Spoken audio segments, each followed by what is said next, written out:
The SAVE Act would guarantee the midterms. Not only that, but he is pushing for an even stricter version. That is funny because it's just like obviously not true.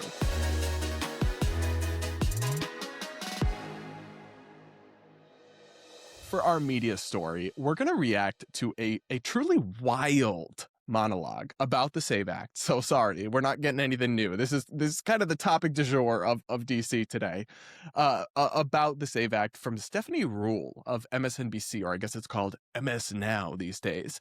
Anyway, she put so much like panic and misinformation into this 2-minute clip that of course got millions of views and got people all riled up, that it's worth going through just how like brazenly inaccurate it actually is, and just how sloppy the commentary is, and just, I don't know. To me, it was really disappointing stuff. Let's look at this clip. President Trump has told Republicans that passing their voter ID law, the SAVE Act, you've heard all about it, the SAVE Act, would guarantee the midterms. Not only that, but he is pushing for an even stricter version. That is funny because it's just like obviously not true. It won't. It will barely have any impact on voter turnout at all, because most people are fully capable of showing a driver's license when they vote and of providing their birth certificate or their passport or other proof of citizenship and then just signing an affidavit. That's what the latest version requires. If you've changed your name because you've married, or if you can't find some of your documentation, they also created a process where you can just sign an affidavit and then the state will go and verify your citizenship status. So like the barriers are actually very minor. It won't change much at all. So Trump is like, he thinks, oh, this will guarantee that we win. It really won't. Like, they're still probably not going to win. And regardless, the outcome will have been the same whether the SAVE Act passed or not.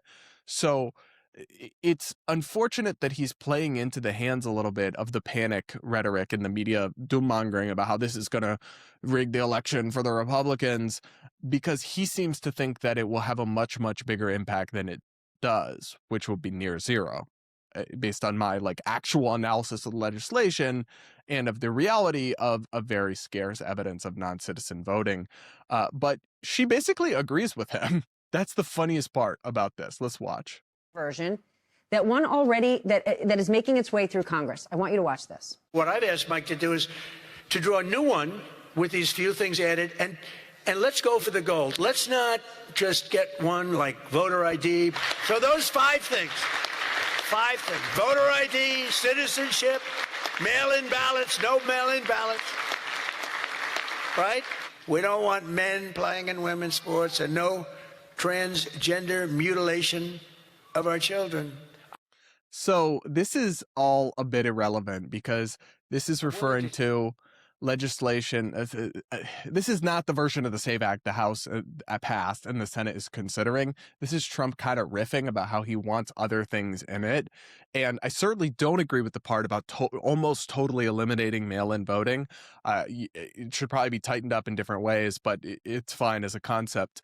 However, the stuff about the trans athletes and women's sports and not like medically mutilating kids in the name of transgender transition and all that, I agree with him, but like that really has no place in an elections bill. And that's actually the kind of thing that makes it, for example, very easy for Democrats to then justify voting against it, or for you'll lose a vote here. It's like, can we just have the elections bill be about the elections?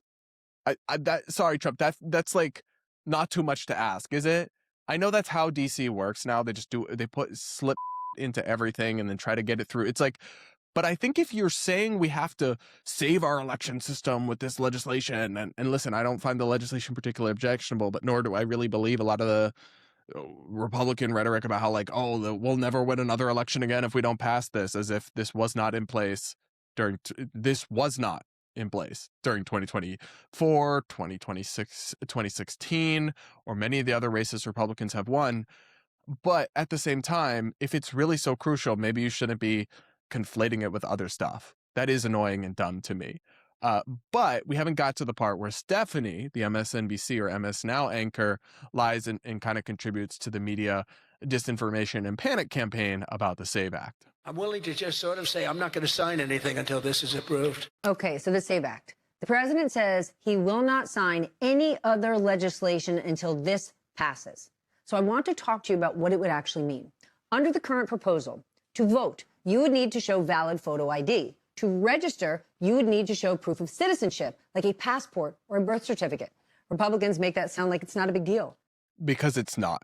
Most people do have access to a copy of their birth certificate, and if not, you can usually order one from your state for like $30. Deal. But here's the issue. The Brennan Center estimates that 21 million eligible voters do not have these documents readily available, and at least 3.8 million do not have access to them at all. Okay, so they can get a copy.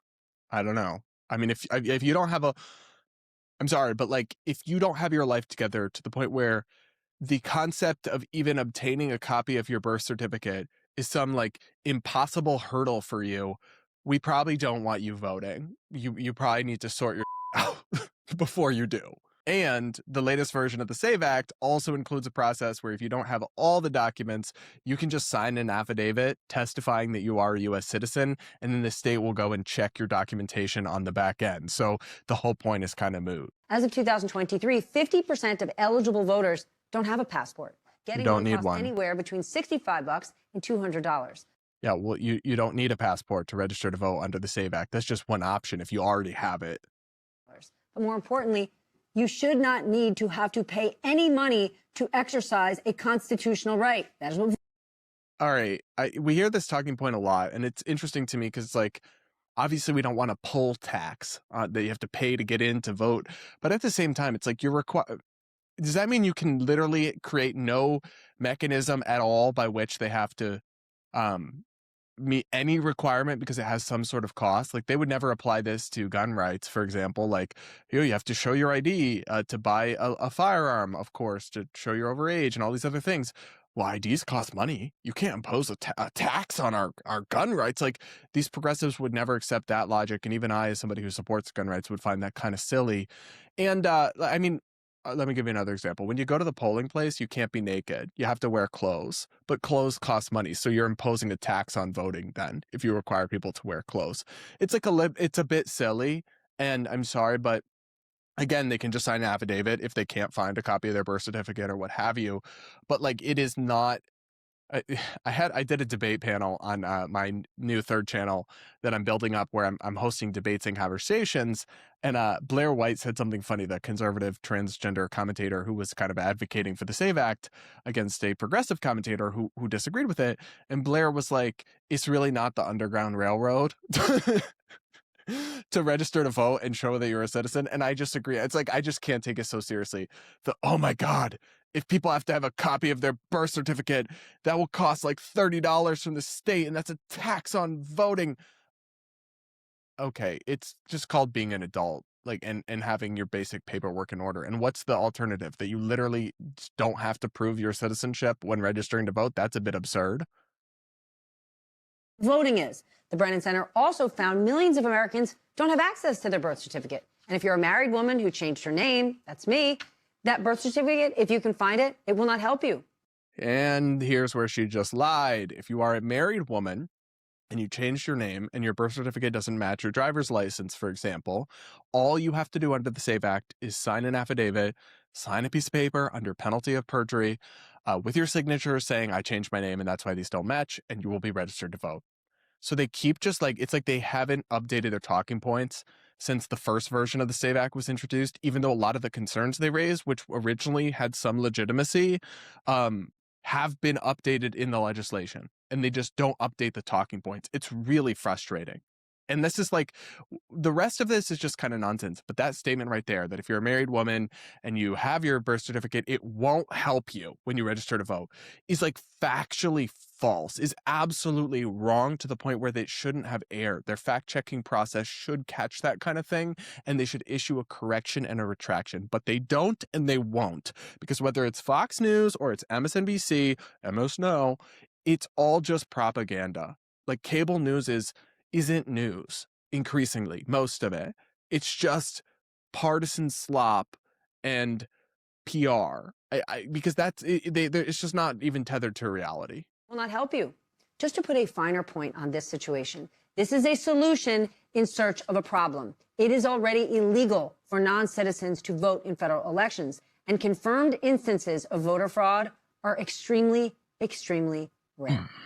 I thought you should know. That last point is a valid point, but people do have lost a lot of trust in the electoral system, and I think it would reinstate some of that trust if you had these basic ballot security measures.